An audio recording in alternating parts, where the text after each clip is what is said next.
What is goody, everybody? So the Clippers game 2 we face against the Los Angeles Lakers, and unfortunately, we just lost a game. We just lost a game in general. It was a close game in the second and third quarter. Then fourth quarter, everything just fell apart. We just couldn't hit shots. We were just getting pretty sloppy. Um, the Lakers was just making the shots. But yeah, first quarter, things was going good. Our momentum was swinging pretty well, but it was a tight game for the first three games. But last game, especially the last 5 minutes, they were just hitting the shots. Um, we just couldn't like, um, we just couldn't, close out the game. And I'll just break down player by player on how they did. So let's start off as my beautiful Clippers. So Musa Diabate, he did not disappoint whatsoever. He still did his thing. Um, I forgot the exact points he had, but he still showed that he was a really fluid athlete. He was a pretty like his 3 point shooting was pretty solid. Um, his rebounding was pretty amazing, and I just love how his defense from the perimeter is pretty good too. That is something that Los Angeles Clippers could use, and that is perimeter defense, and Diabate just does so perfectly on that. I can recall many possessions when Diabate just had to guard outside, and he just legit guard shooting guards and point guards, and when they shot over Diabate, it was a legit airball.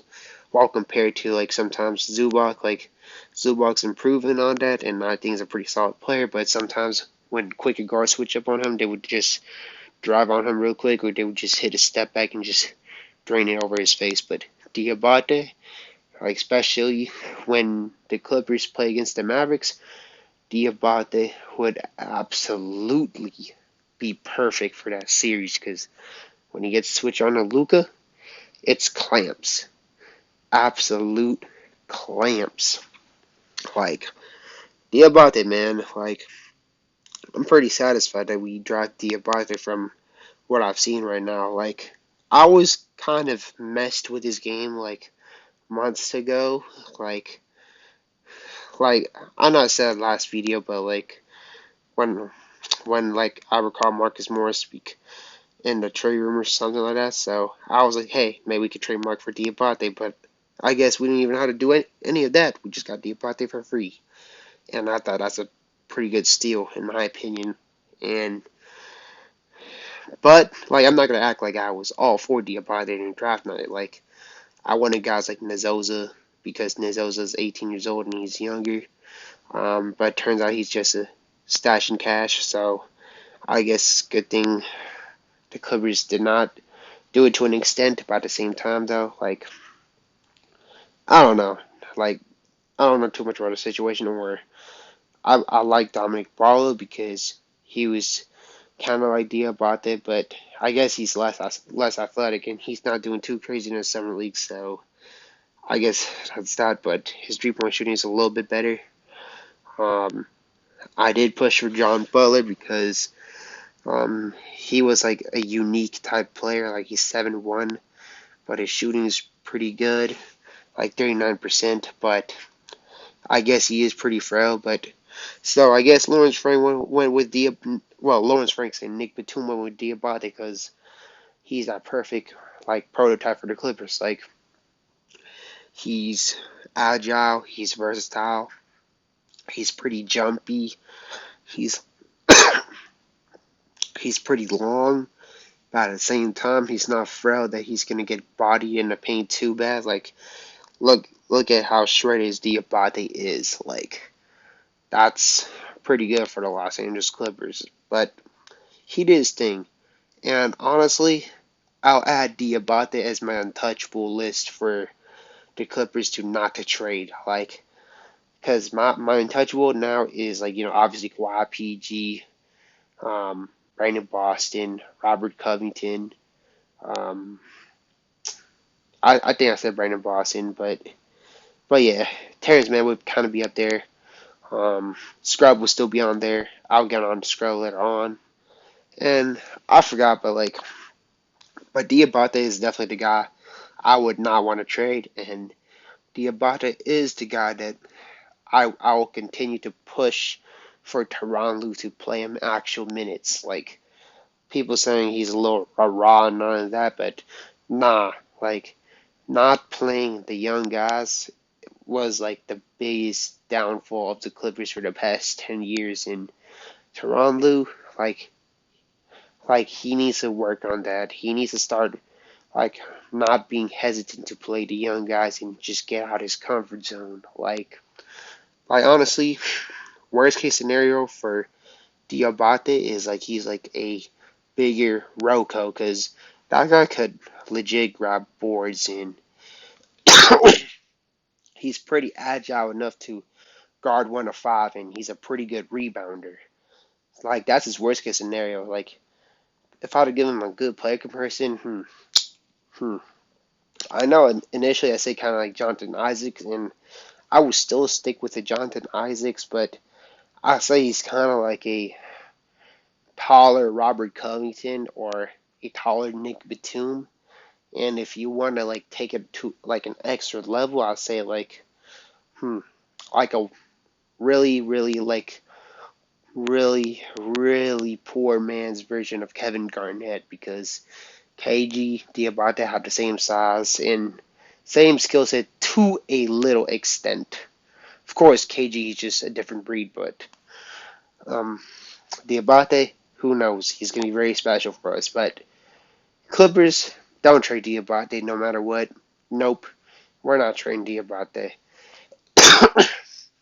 Now, honestly, the rest of the Clippers, they struggled pretty bad. Like Jason Preston, he went 2 for 7, and he went like 28% from the field goal, which is like not the best, but he did have some nice floaters, and he had some nice moments when he shook that one Lakers player. I forgot what's his name, but um, his passing is still like pretty solid. Like he shows that he could be like a system player, but at the same time he could still be a starter. Like he's a type that that you could bench him and you can start him at the same time. Like pretty high IQ player. Like and his defense is pretty good too, that's a huge plus.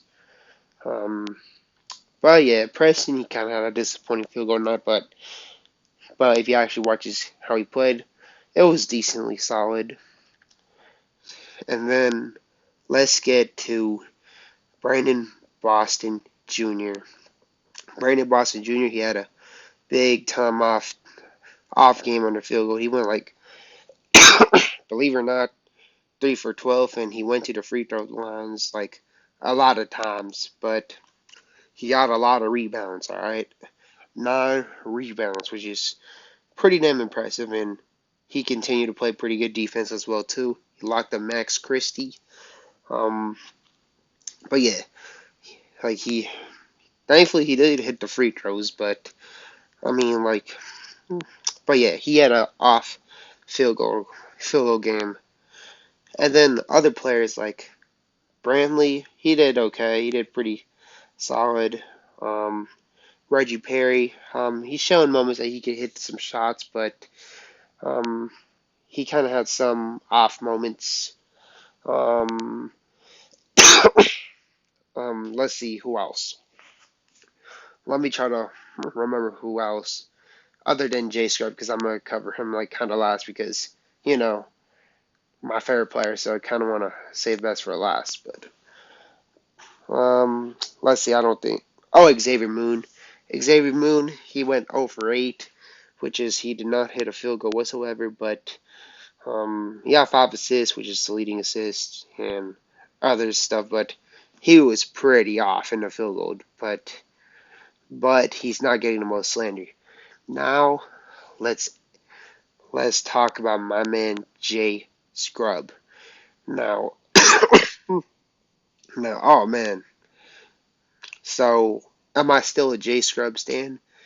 You, am I gonna give up as a J Scrub stan? Absolutely not.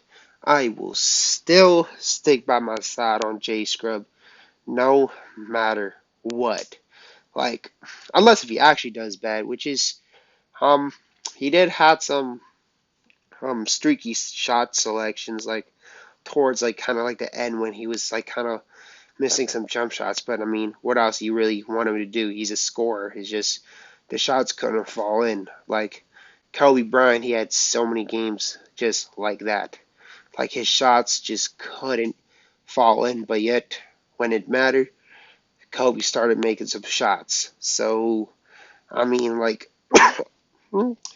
Scrub's just doing like whatever it takes. Like I'll tell you this, Scrub did get more aggressive compared to last game. Um, his stats kind of look the same. 4 for 11.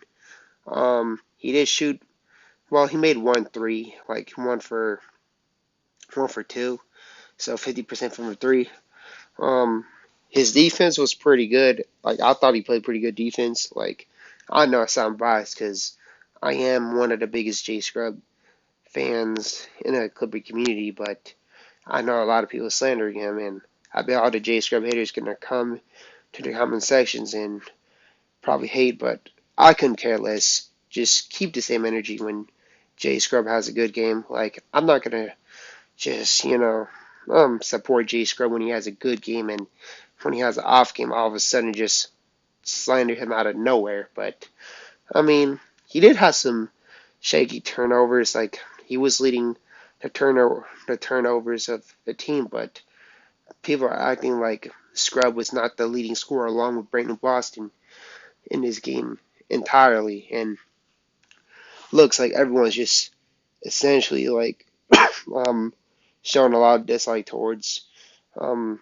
Jay Scrub, and you know, like yeah, like his shots couldn't fall in, but a lot of other players just was just straight up off, but they're not getting heat, but hey, like hopefully Scrub will get his rhythm. Like last game, I thought he was solid.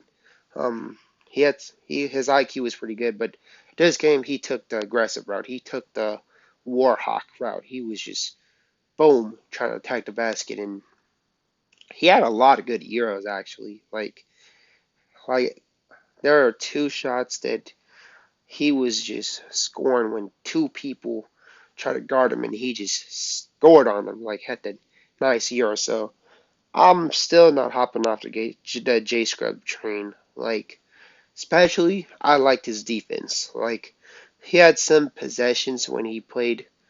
It's like pretty good defense against the bigs. And, well, the Lakers big, I forgot his name because, I don't pay attention to the Lakers Summer League. But he played pretty good defense on the Lakers big and, wound up having to pass the ball. So, like, he had a lot of good upsides in my opinion. And, like I said, like, Scrub, his shot just couldn't fall in. But I thought he did pretty solid in my opinion. And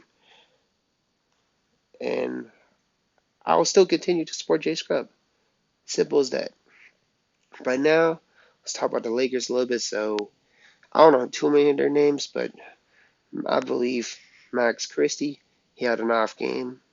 He was like I forgot, but he was pretty bad, which is Lakers fumbled with the bag, taking Max Christie over Jaden Hardy.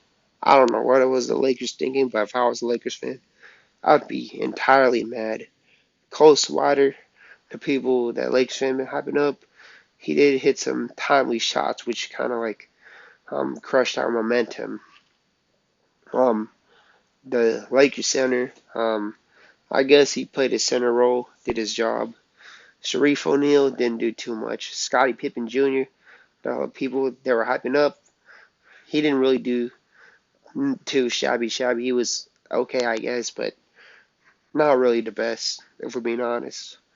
Um, but yeah, and the Lakers players who did pretty good. I honestly really forgot their names, but one of it was McCoy or something like that. He did hit some nice turnaround fadeaway, so I guess good stuff to him. Um, but I forgot the other dude's name, but But yeah, that's what essentially happened. Like Clippers just they had this game, but we just couldn't close it out. And I thought that the Clippers assist the summer league coach could have called a timeout like more properly. Like I felt like the Lakers were gaining like momentum pretty fast, but uh, the Clippers kind of waited a little too long for a timeout, and that could have, that was one like issue. But other than that, we just couldn't hit free throws. Like Jay Scrub, like Jay Scrub, like if Jay Scrub just hit free throws, like it would have been a lot closer game, and you know, like Scrub would have probably like been would definitely been the leading scorer. But like that's one thing Jay Scrub could probably work on is like as a big Jay Scrub stan, like um I think he has all the tools filled out. Like he's his slashing, that's his biggest strength. He's a really good slasher. He's very athletic. I mean, he did almost posterized um, the Lakers like in the first few minutes, but yeah, he's very athletic. His playmaking is pretty promising. His defense is pretty good.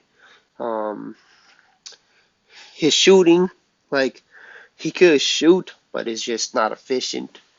Um, and then his weakness is just like let's see. Well, he just need to get consistent with the free throws. He could try to just work on trying to have his shot be more like efficient if he can. But again, that happens with a lot of scorers like James Harden, Devin Booker, and Kobe Bryant. Like they need a lot of shots, and that's the type of player that Jay Scribb could kind of take notes of. Like they just need they just, like they have like a lot of like on and off scoring streaks. So that's just like my weakness, and he could try to trim down with the turnovers, and his handles is like above average, but he could try to tighten it up, especially like how fast J Scrub is, like like especially when he would attack the rack. But yeah, that's just some things that J Scrub can do. But I still stand by that he's a pretty good player by far. Like I mean, like I know J Scrub, like he's not guaranteed to be on the team next year, but I really hope he does be on a team next year, just because like the intangible is there. It's just the shots just couldn't follow. And I mean, if you want to like compare scenarios, Amir Coffey was that perfect scenario because that boy was he was bad last summer league. Like he was bad, bad, bad. Like, it was honestly worse than Scrub, but yet he still made the team, and he still, like, he actually did win crazy for some games. So, like, you never know. Scrub, like, Scrub could probably show us up. I mean, Scrub did not do, like, bad, bad. Like, he was solid. Like, he just had some bad streaks, so, people would probably mistake it as him being a bad player, but I think he's the polar opposite of a bad player. But let me know what you think about the summer league game in general, and let me know what you think what you think about Jay Scrub. Like honestly, like what do you think could the Clippers try to do better? Like what do you think was their flaws and everything? But just leave a comment down below, and I'll definitely get with y'all in the comment sections. And as y'all know, peace.